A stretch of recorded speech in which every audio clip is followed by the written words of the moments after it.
Hey there, Virgo! Welcome dito sa channel, new subscribers at sa ating mga returning tambayers. Thank you po sa inyong walang sawang love and supportang ibinibigay po sa akin. At yun nga, kung hindi niyo pa knows, meron pa po tayong isa pang channel kung saan nag-upload din tayo ng collective readings for all signs araw-araw. Ang link niyan inilagay ko po sa description box ng reading na ito. So if interesado, i-click lamang yung link na yan para ma-redirect din kayo doon sa ating other channel. And yun nga, wala tayong gender dito mga babes, Virgo, babae, lalaki, LGBT, lahat po ay welcome dito. So, kung gusto niyo i-switch yung mga roles, possible din yan kasi general reading ito. Possible talaga magkapalit-palit at magka-swap-swap yung mga roles, okay?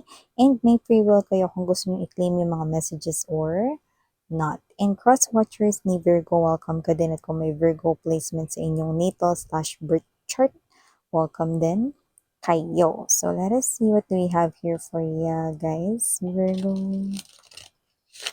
Archangel Michael, thank you so much for always being here, present sa reading ni Virgo. Can we get messages for them, please? What this Virgo needs to know? Can you please show me? Virgo.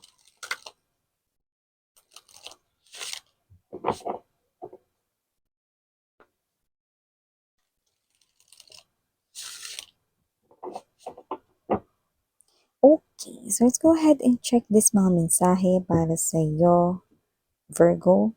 So guys, you do have here the energy of justice. The Knight of Cups. Queen of Wands. Death energy. The Nine of Wands. The Seven of Swords. Bottom of the deck here for you guys, the Five of Coins. Queen of Coins. And the Eight of Swords energy.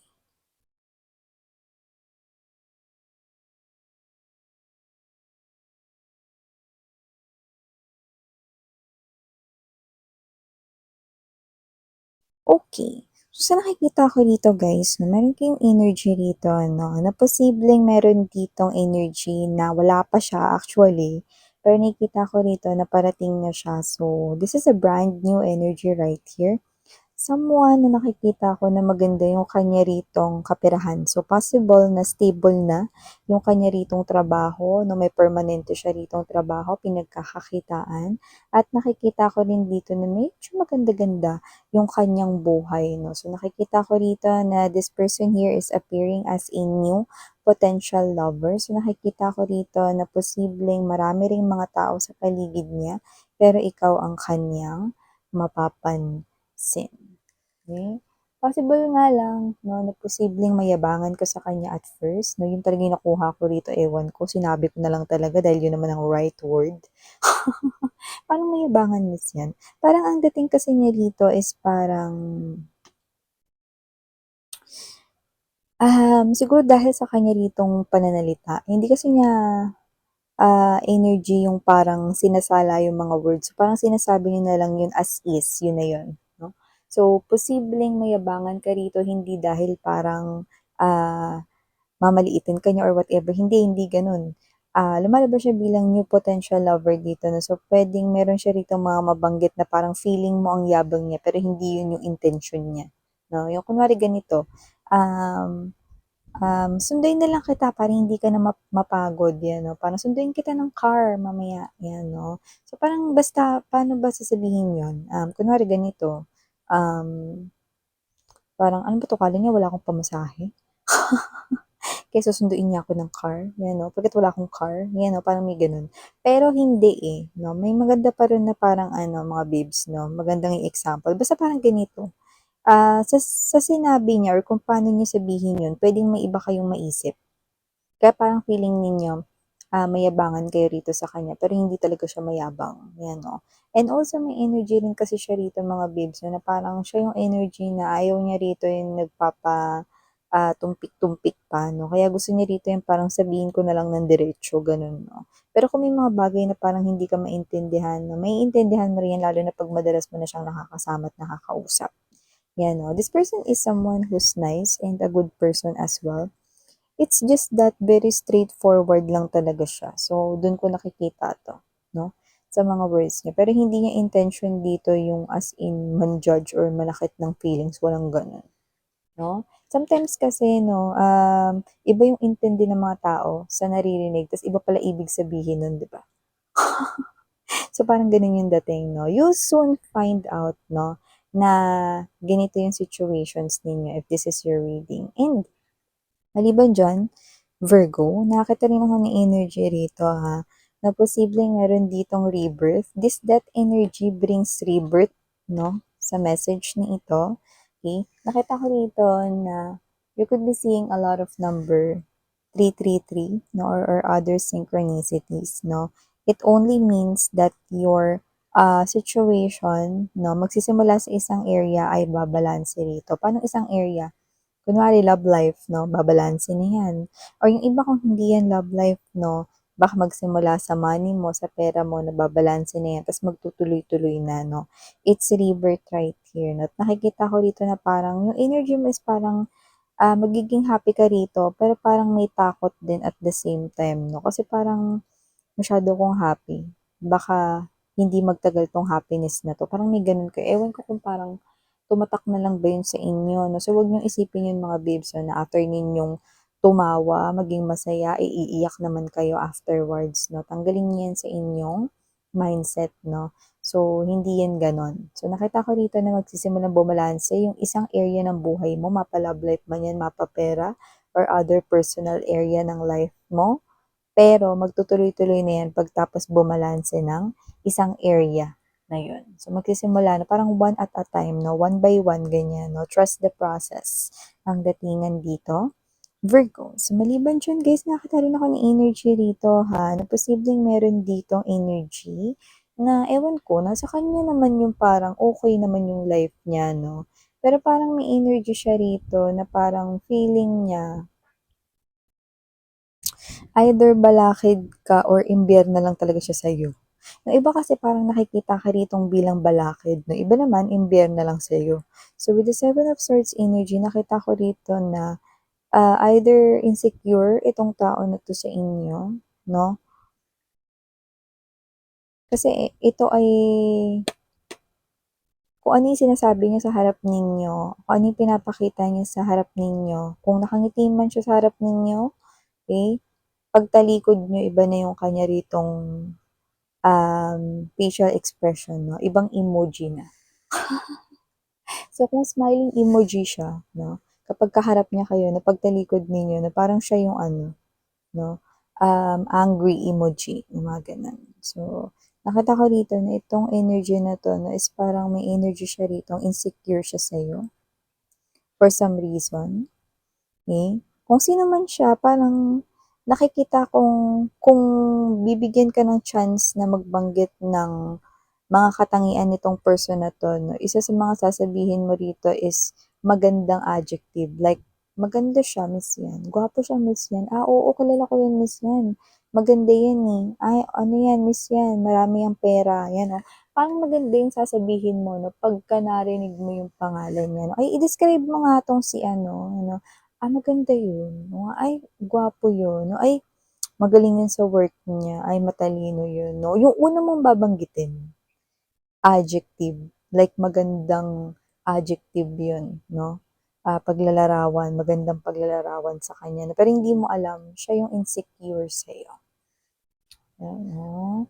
So, mini insecure pala sa akin, miss yan. Oo. Nakita ko rito. So, maliban dyan, nakita rin ako ng energy dito, ha, na posibleng meron ditong mapagastos ng sobra. Okay? So, ewan ko lang kung baka may mga nag-a-add to cart dyan, tapos hindi nyo alam, no, na parang nung makalawa lang, ay nag-check out na kayo dyan. sa mga in-add to cart ninyo tapos may gusto na naman kayong i-check out dito, 'no. So, nakita ko dito na parang financial management yung kailangan niyo rito na parang gawin, 'no, in order for you to save money. Kasi nakita ko rito may nase-save nga kayo pero parang nakikita kong lumalabas, 'no. So, nakikita kong happy naman kayo sa binibili ninyo, 'no, pero kasi nakita ko rito parang nawawalan kayo ng control lalo na may mga naglalabasang desires, 'no, mga nakakatuksong mga bibilhin, 'no. Kasi kung ano yung mga maglalabasang desires, nakita ko rito may mga nakaakibat dun na possible na in favor sa inyo. Paano in favor sa inyo? Gusto mo na yung item, plus may discount pa siya. At hindi lang yun, sabi ko nga sa inyo, sabay-sabay or halos marami yung magsusulputan. So, parang kayo ito na gusto nyo silang bilhin all at once, no? Parang ganon. So, nakita ko rito na hindi nyo masyadong mamomonitor ang inyong gastos palabas yung pera, mga mahal, no? Kasi nakita ko rito na maaari kayo mamroblema dahil meron ditong sitwasyon na paparating kung saan kakailanganin ninyo ng money, no? Hindi sa mawawala yung natitirang ipon ninyo, kundi mas maganda lang sana kung nakontrol mo yung paglabas ng pera ano, para hindi mo naramdaman yung malaking awas doon sa, natatabi mo pang natitirang pera. Nakuha mo? So, may gano'n 'no. Ibig sabihin, huwag mag-alala kung ano yung paparating na sitwasyon na yun, hindi yun emergency. Okey, tanggalin niyo sa isip niyo yun 'no. Meron lang kayo ditong paparating na gastos na hindi niyo nakikita. Okey, wala namang something na dapat ika-worry na emergency yun, bla bla bla, miss yan, ano ba yan 'no, hindi, walang gano'n 'no. Tanggalin niyo sa mindset niyo yan. Plus, meron din ditong message for you guys 'no, na posibleng meron ditong energy na posibleng, paano ko ba 'to i-de-describe? Parang meron siya ritong sasabihin sa inyo, pero yung sasabihin niya sa inyo, instead na makikinabang kayo, makikinabang siya. Nakuha niyo ba? Parang yung energy niya is yung energy na, "Friend, alam mo ba, i-try natin 'to kasi balita ko ganito, ganyan." Parang gano'n yung energy, eh, 'yan, oh. Parang yung energy sinasabi niya 'yan sa inyo, okey. Parang ang dating ganito, paano ko mabibigyan ng example 'to? Example ganito, gusto niya kayong i-recruit, pero siya talaga yung pinakamakikinabang dito, hindi kayo. Parang gano'n yung energy. Alam mo yung parang, nakikita ko rito na parang kinokontrol niya rito yung yung inyo ritong mind, 'no? Hindi niya kayo hini-hypnotize or whatever, 'no? Pero yung mga words niya, very encouraging and I mean very promising, 'no? Na parang, alam mo 'pag join ka rito, ano, mga ilang buwan lang yayaman na tayong dalawa. Parang may mga gano'ng klase ng energy rito 'no. Tapos ang nakita ko rito, siya lang yung makikinabang. Paano ganito, kaya ko ginamit example yun, kunyari kung ito man ay recruitment, bla bla bla, na-recruit ka niya, may pera kang katumbas 'no. Yung pera na yun sa kanya napunta, hindi sa'yo, ano. Or kung ano man 'tong negosyo na 'to, puwedeng ikaw yung pinakamaglalabas ng pera tapos siya wala masyado, pero siya yung pinakamakikinabang, 'yan 'no. This energy is someone who is already in your life. So, nakita ko rito na alam niya yung ugali mo. So, alam ka niya rin ditong paikutin. Pero ganun pa man, okay, gusto kong isipin mo at gusto kong alamin mo pa more yung informations diyan sa kanyang mga sasabihin. Lalo na may kinalaman ito sa pananalapi or kaperahan. Okay? So, gusto ko dito yung hindi kayo nalalamangan, 'no, at gusto ko rito kung sino man 'yan, 'no, kung talagang gusto niya ritong tumulong, 'no, na magdagdag rito ng pinansiyal sa buhay mo, then siguraduhin niyang gumagawa siya ng tama. Kasi dito kahit legit yung sinasabi niya rito sa inyo, may panlalamang kasi. Okay? So, here yung mga messages right here for you. Virgo, thank you so much again, I'm Miriana on me. Sarang Love and Light. Ayun.